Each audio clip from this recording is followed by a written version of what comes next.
ओम आरोग्यमस्तु। Hymns जीना सीखो से मैं डॉक्टर जयनारायण। आज हम बात करेंगे पंचकर्मा प्रोसीजर कटी बस्ती के बारे में। कटी बस्ती शास्त्रीय पंचकर्मा का हिस्सा नहीं है, लेकिन केरलीय पंचकर्मा में इसका वृहत स्तर पर यानी बहुत बड़े स्तर पर प्रयोग किया जाता है और इसके बहुत ही बेहतरीन रिजल्ट्स हमें देखने को मिलते हैं। कटी बस्ती एक ऐसा प्रोसीजर है जो कि स्थानिक प्रोसीजर है, यानी एक लोकल एरिया में इसको किया जाता है और उसके बेनिफिट्स बेहद शानदार देखने को मिलते हैं।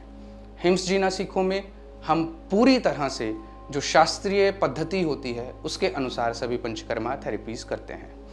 किसी भी पंचकर्मा प्रोसीजर को करने से पहले उसके पूर्व कर्म, प्रधान कर्म और पश्चात कर्म के बारे में जानना बेहद ज़रूरी होता है। यहाँ हम बात करें केरलीय पंचकर्मा जिसमें कि कटी बस्ती जो आज हम करने जा रहे हैं, तो उसके पूर्व कर्म जानने से पहले हमें जानना होगा कि कौन कौन से रोगों में हम इस पंचकर्मा थेरेपी का प्रयोग कर सकते हैं।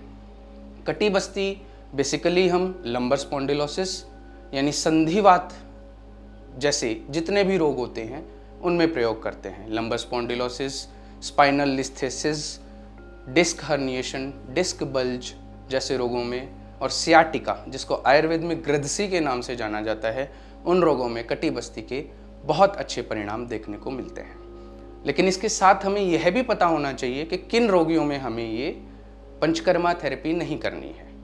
योग्य और अयोग्य का भेद जानना एक वैद्य के लिए बहुत ज़रूरी है, ताकि जो थेरेपी हम करें उसका रिजल्ट पेशेंट को पॉजिटिव ही मिले, कोई भी एडवर्स रिजल्ट पेशेंट को ना मिले। अगर मैं कटी बस्ती की बात करूं तो संधिवात और संधिवात से जुड़ी जितनी भी बीमारियां हैं उनमें कटी बस्ती का प्रयोग किया जा सकता है। लेकिन आम वात, जहां पर भी आम सिचुएशन है, कफानुबंध है, वहां पे इस पंचकर्मा थेरेपी यानी कटी बस्ती का प्रयोग नहीं करना चाहिए। पूर्व कर्म में सबसे पहले होता है संभार संग्रहण।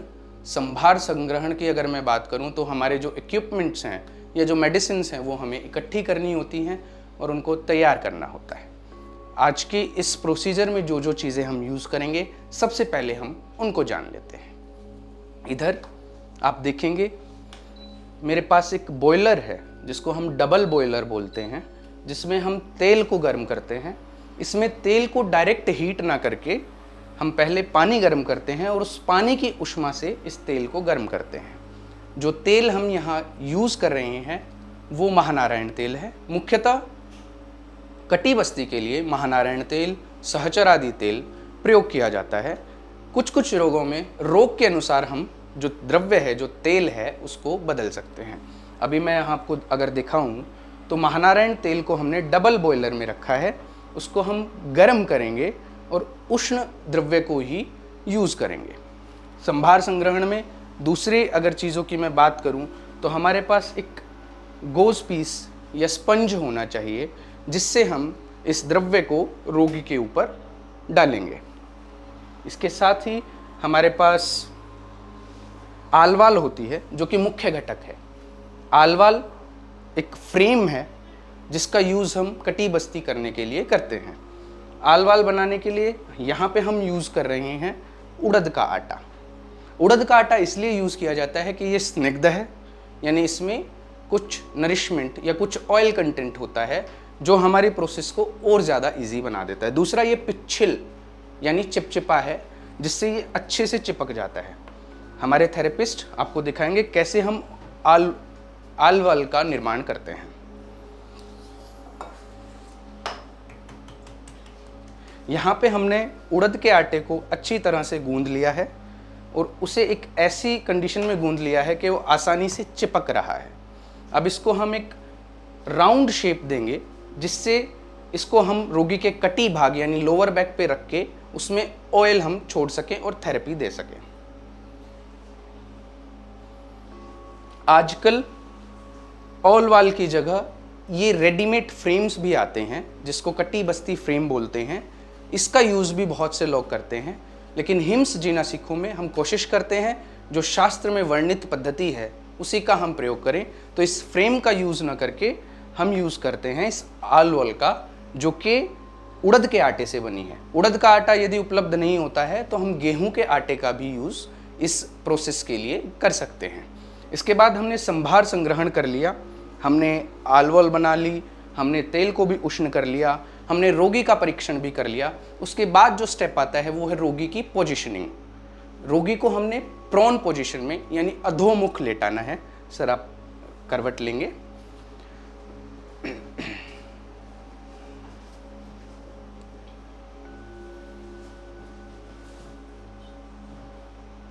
बहुत बढ़िया सर।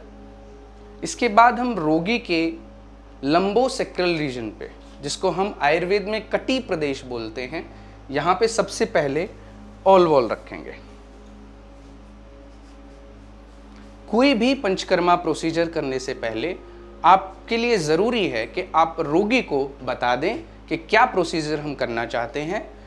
उसके बारे में रोगी को पता होना चाहिए कि रोगी को उससे क्या क्या लाभ होंगे, कितनी देर का प्रोसीजर रहेगा, क्या मेडिसिन हम यूज़ कर रहे हैं। क्योंकि रोगी को एजुकेट करना और रोगी का कंसेंट लेना भी उतना ही इम्पोर्टेंट है जितना इम्पोर्टेंट चिकित्सा करना है।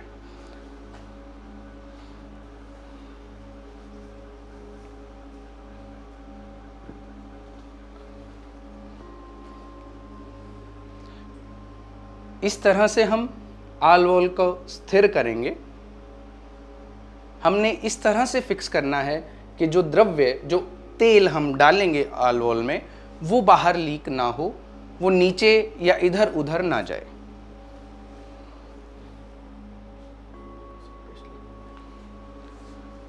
अभी भी जैसे हमने रख दिया, लेकिन फिर भी यदि कुछ खाली स्पेस रह जाता है तो उसको हम पुनः उड़द का आटा लगा के अच्छे से सील कर देंगे ताकि कोई भी लीकेज होने के चांसेस ना रहें।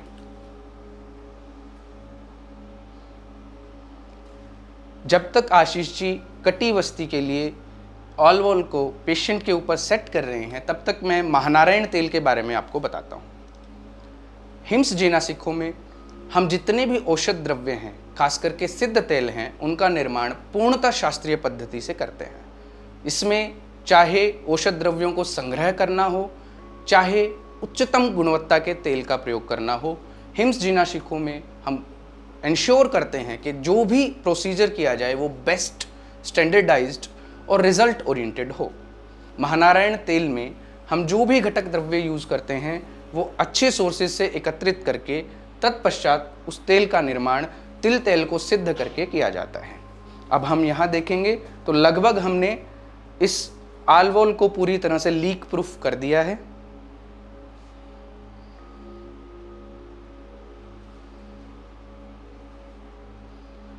बीच बीच में हमें रोगी से बातचीत करते हुए उसको आश्वस्त करते रहना है। सर ठीक है आप? किसी तरह की कोई परेशानी? रोगी और चिकित्सक और थेरेपिस्ट के बीच का रिलेशनशिप अच्छा होना भी उतना ही ज़रूरी है जितना ज़रूरी किसी भी थेरेपी का अच्छा होना है।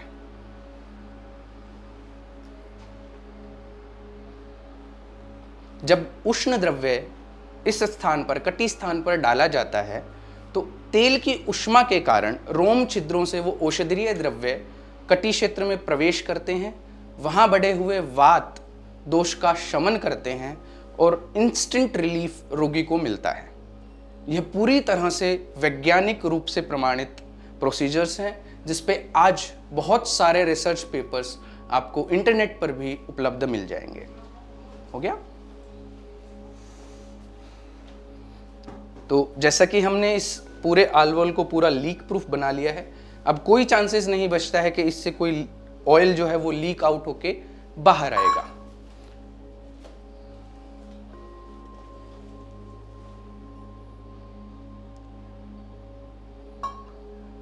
सबसे पहले तेल डालने से पहले हमें इंश्योर कर लेना है कि तेल का टेम्परेचर सुखोष्ण हो, यानी इतना उष्ण हो जो रोगी सहन कर सके। ज़्यादा गर्म तेल अगर हम इस्तेमाल करेंगे तो रोगी की त्वचा जलने का भय होगा। ज़्यादा ठंडा अगर हमने तेल इस्तेमाल किया तो उसका रिजल्ट हमें जो हम चाहते हैं वैसा देखने को नहीं मिलेगा। तो आयुर्वेद में कोई निर्धारित तापमान नहीं दिया गया है, इसके लिए एक प्रक्रिया दी गई है कि उस तेल को हम सबसे पहले ऐसे टच करके देखें और रोगी को हाथ के पीछे की तरफ लगाएं और पूछें सर ज़्यादा गर्म तो नहीं लग रहा है तेल, नहीं। आप सहन कर पा रहे हैं गर्मी को? इस तरह से इतना उष्ण ही तेल रखना है जिसको रोगी आसानी से सहन कर पाए।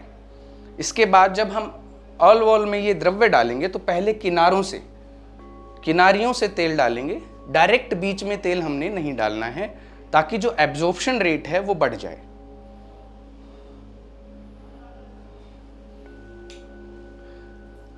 तेल जब हम डालें तो पोजीशन ऐसी हो हमारे हाथ की कि तेल की धार अंगूठे से होती हुई नीचे गिरे।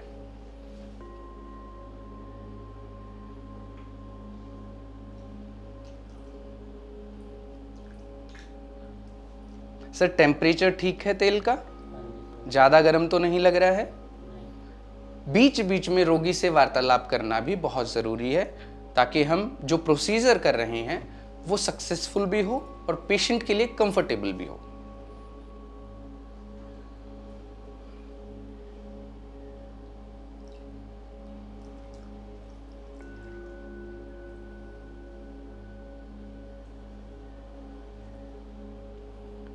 हिम्स जिनासिको में हम पूरी तरह से बेहतर तरीके से प्रशिक्षित जो हमारे थेरेपिस्ट होते हैं उन्हीं से रोगी के प्रोसीजर्स कराते हैं ताकि कोई भी असुविधा ना तो रोगी को हो, ना ही हमारे चिकित्सा की जो हमने प्रणाली बनाई है उसमें किसी तरह की कोई असुविधा आए।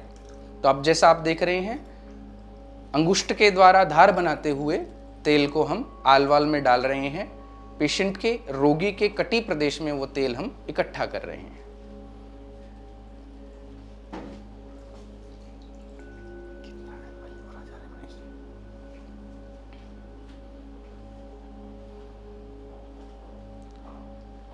आचार्य मनीष जी के निर्देशानुसार पूर्णतः शास्त्रीय विधि से हम हर एक पंचकर्मा थेरेपी करते हैं। जैसा कि फिलहाल जो हम थेरेपी कर रहे हैं, केरलीय पद्धति की कटी बस्ती थेरेपी जो हम कर रहे हैं, इसमें लगभग 400 से 500 ml तेल, जो भी औषधीय तेल हम प्रयोग करते हैं, जैसे यहाँ महानारायण तेल यूज़ कर रहे हैं, तो लगभग 400 से 500 ml महानारायण तेल इस थेरेपी में लगता है।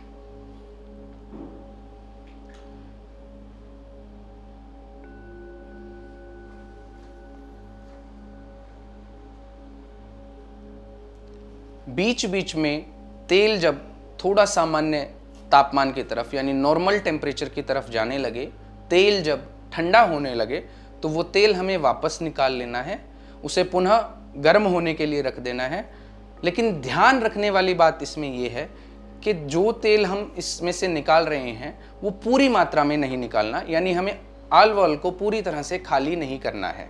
जब हम गर्म करने के लिए तेल को निकाल रहे हैं तो भी हमें कुछ मात्रा में तेल अंदर ही छोड़ना होता है, क्योंकि अगर हम सारा तेल निकाल लेंगे, रोगी के ऊपर एकदम से हवा लगेगी तो जो प्रोसीजर करके हमने मृदु किया था स्थान को, वो पुनः कठोर हो जाएगा, वहाँ फिर से वात बढ़ने के चांस बढ़ जाएंगे। तो इसलिए हमने तेल जो है वो सारा बाहर नहीं निकालना है, कुछ मात्रा में तेल अंदर छोड़ के मैक्सिमम क्वांटिटी तेल की हमने बाहर निकाल लेनी है, उसे पुनः गर्म करना है और फिर से इस आलवाल में कटी प्रदेश पे गिराना है।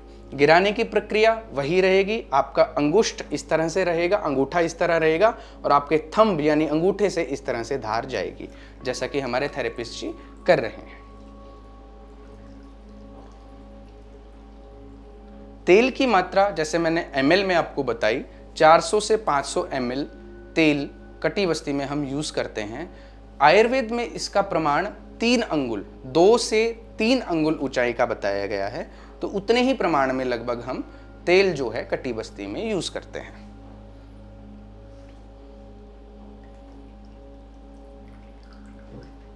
आचार्य मनीष जी के निर्देशानुसार हम पूरी तरह से स्टैंडर्डाइज प्रोसेसेस फॉलो करते हैं। उच्चतम गुणवत्ता के तेल, उच्चतम गुणवत्ता के प्रशिक्षित थेरेपिस्ट और हम जैसे वैद्यजन पूरी तरह से एक प्लानिंग तैयार करते हैं, उसके बाद ही कोई भी थेरेपी जो है वो हम रोगी को प्रोवाइड कराते हैं।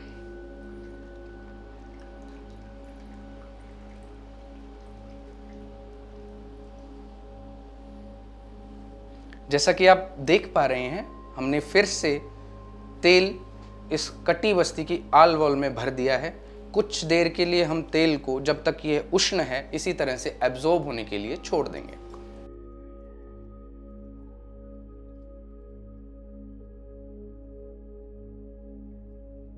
जहां तक इस प्रोसीजर की ड्यूरेशन की बात है, तो एज सच कोई शास्त्रीय निर्देश नहीं है कि कितनी देर तक हमें इस प्रोसीजर को करना है, लेकिन फिर भी स्टैंडर्डाइजेशन करते हुए हमने यह पाया कि 28 से 32 मिनट यानी लगभग आधा घंटा इस क्रिया को करने से बहुत ही बेहतर परिणाम रोगियों में देखने को मिलते हैं। तो लगभग हम आधे घंटे के लिए इस थेरेपी को शेड्यूल करते हैं। आधे घंटे तक हम बार बार तेल डालते हैं, वो जैसे ही थोड़ा सा ठंडा होने की तरफ जाता है उसको निकालते हैं और फिर से गर्म तेल डालते हैं। इस तरह से आधे घंटे में लगभग 7 से 8 बार तेल डालते हैं, निकालते हैं, डालते हैं और निकालते हैं।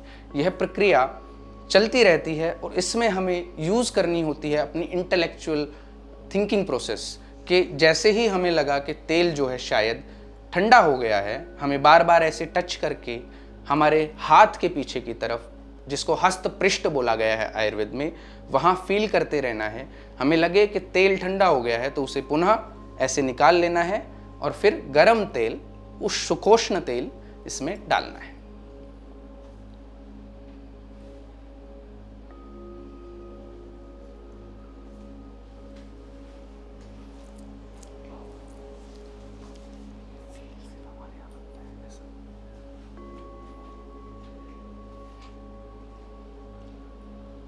भारत में बहुत से सेंटर्स पर कटी बस्ती की जाती है, बहुत से सेंटर्स पर परिणाम भी देखने को मिलते होंगे, लेकिन हिम्स जिनासिको में जो भी द्रव्य हम यूज़ करते हैं वो उच्चतम गुणवत्ता का यूज़ होता है।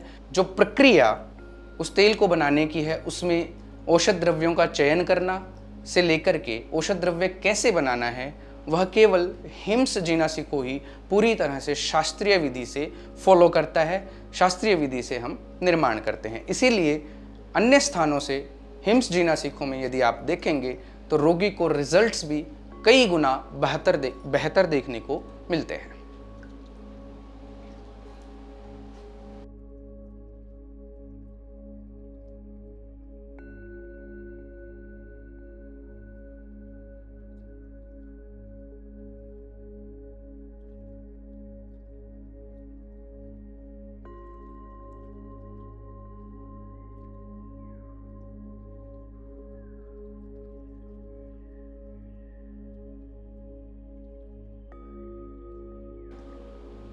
तो हिम्स जिनासिको के इस वीडियो में जैसा कि आज हमने जाना कटी बस्ती के बारे में, ऐसे ही अन्य पंचकर्मा प्रोसीजर्स के बारे में भी हम जानते रहेंगे।